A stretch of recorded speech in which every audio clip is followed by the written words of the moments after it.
तो कभी टाटा में, कभी टिस्को में, कभी उषा मार्टिन में। आज भी हमारे साथ 1948 की घटना आज भी दोहराई जा रही है। बस फर्क इतना है कि उस समय सीधा गोली मारा गया था, आज डंडा मारा जा रहा है, आज झूठे मुकदमों में फंसाया जा रहा है, आज हमें जेल की काली कोठरियों में भरा जा रहा है। बस इतना सा बदलाव हुआ है।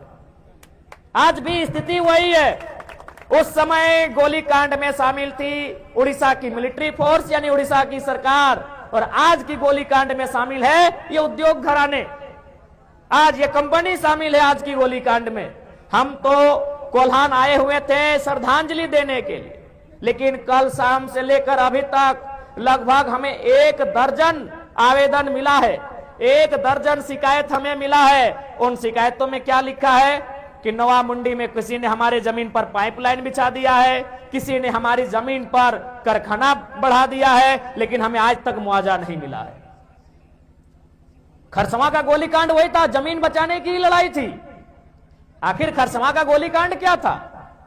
खरसवां का गोलीकांड था जमीन बचाने की ही लड़ाई थी कि वे लोग खरसवां का हिस्सा उड़ीसा में मिलने नहीं देना चाहते थे। क्या था खरसवां का गोलीकांड? जमीन बचाने की ही लड़ाई थी, भाषा संरक्षण की ही लड़ाई थी, स्वाभिमान अस्मिता की ही लड़ाई थी। यही थी ना? क्या था भाई खरसवां गोलीकांड? यही था कि हम अपनी जमीन को उड़ीसा में नहीं मिलाएंगे। लेकिन आज हमारी जमीन इसको में मिल गई, कहीं टाटा में मिल गई, कहीं उषा मार्टिन में मिल गई, लेकिन आज हमें कुछ नहीं मिला। आज बहुत सारे मीडिया वाले भी बैठे हैं, हमसे कहते हैं कि आप उद्योग के विरोधी है क्या? नहीं, हम उद्योग के विरोधी नहीं है, हम कंपनी फैक्ट्री के विरोधी नहीं है। हम बस ये चाहते हैं कि जिनकी जमीनों में फैक्ट्री है, जिनकी जमीनों में कंपनियां हैं, उनके उन रैयतों को 3rd और 4th ग्रेड की नौकरी आजीवन मिलना चाहिए जब तक कंपनी और फैक्ट्री रहेगी। कोई उद्योग के विरोधी नहीं है भाई। ये कुर्ता उद्योग से बनता है, ये जींस उद्योग से बनता है, ये मोबाइल उद्योग से बनता है, ये माइक उद्योग से बनता है, ये रुमाल उद्योग से बनता है। उद्योग का विरोधी कोई नहीं है। बस हम कुछ सुधार चाहते हैं, हम कुछ परिवर्तन चाहते हैं, और वो परिवर्तन मामूली है। आज टाटा की बात करिए, आज टाटा का संपत्ति 20 लाख करोड़ रुपया है। आज टाटा का पूरी दुनिया में नाम है, अच्छी बात है। लेकिन मेरा एक सवाल है कि जिन लोगों को टाटा ने जमीन देकर बसाया था, क्या आज उनके पास 2 करोड़ की प्रॉपर्टी है? तो मेरा तो बस एक रिटर्न सवाल है हमारा। जी हां, आज टाटा की संपत्ति 20 लाख करोड़ की है, लेकिन जिन लोगों ने टाटा को जमीन दिया, क्या वे लोग 2 करोड़ के भी काबिल हो पाए इन 100 सालों में? बस यही तो मेरा सवाल है। हम उद्योग के विरोधी कब से हो गए? हम कंपनियों के विरोधी कब से हो गए? बस हम आपके तरीके के विरोधी हैं, और अगर यही तरीका आपका रहेगा तो कल भी हम आपके विरोधी रहेंगे।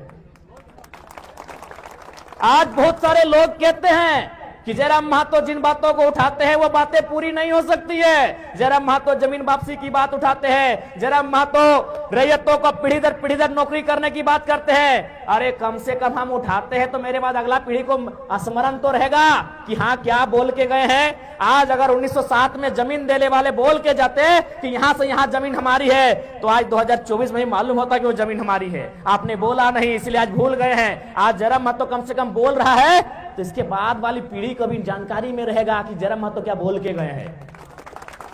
लड़ाई चलती रहेगी। आज लड़ाई हम कई वर्षों से लड़ रहे हैं, कई दशकों से लड़ रहे हैं, हमें लगता है सैकड़ों 100 सालों से लड़ रहे हैं, लेकिन लड़ाई लड़ रहे कि नहीं, चूंकि हमें मालूम है। तो ठीक उसी प्रकार आज अगर जयराम महतो इन मुद्दों को उठा रहा है, अरे आज पूरा हो या ना हो, आने वाली पीढ़ी भी इन मुद्दों को उठाएगी। आज अगर हम ना बोले, आज अगर हम गूंगे हो जाए, तो आने वाली पीढ़ी को आइडिया ही नहीं रहेगा।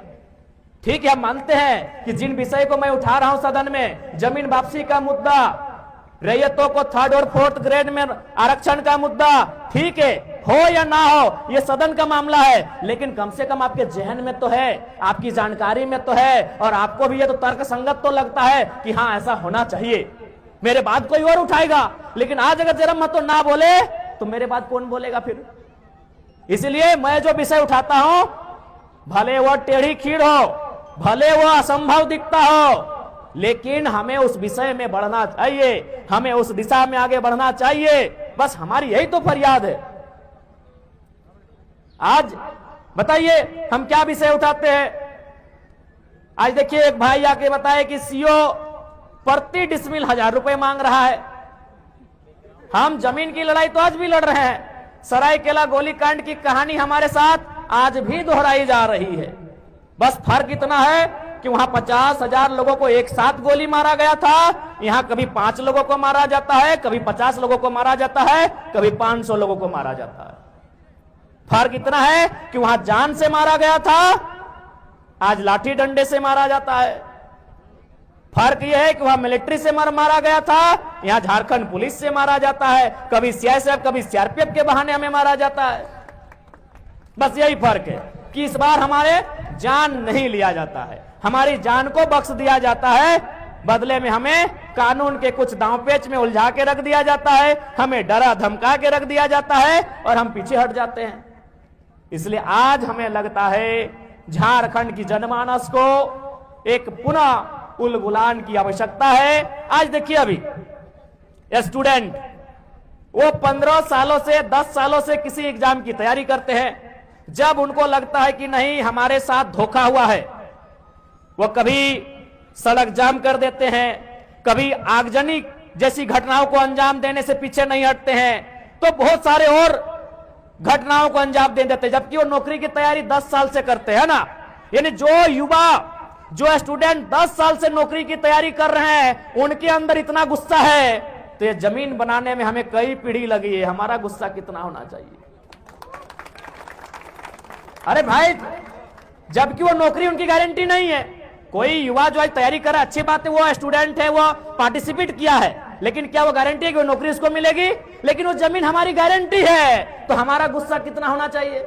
एक 10 साल की नौकरी की तैयारी करने वाला युवा गुस्से में इतना आग बबूला होता है कि सड़क को रौंद के रख देता है, रेल और बसों को रौंद के रख देता है। तो सोचिए, जो कंपनियां हमारी जमीन मनमाने ढंग से ले रही है, जिस जमीन को बनाने में कई पीढ़ी लगा है, एक पीढ़ी में जमीन नहीं बना होगा, और कई पीढ़ी तो लगा ही लगा है, साथ में कई 100 सालों से जमीन हमारे पास है।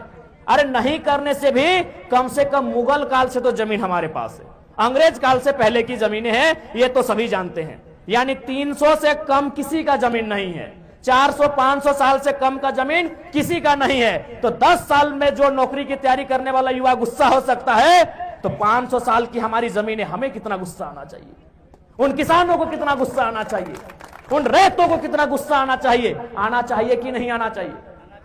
लेकिन बात यहां यह है ना कि सिस्टम ने इतना नोचा है कि किसान बोलता है छोड़ दो, एक दिन तो ऐसे मरेंगे, क्या है लड़ाई झगड़ा करने वाले हैं, छोड़ दो, जो होगा हमारी तकदीर में ही ऐसा है।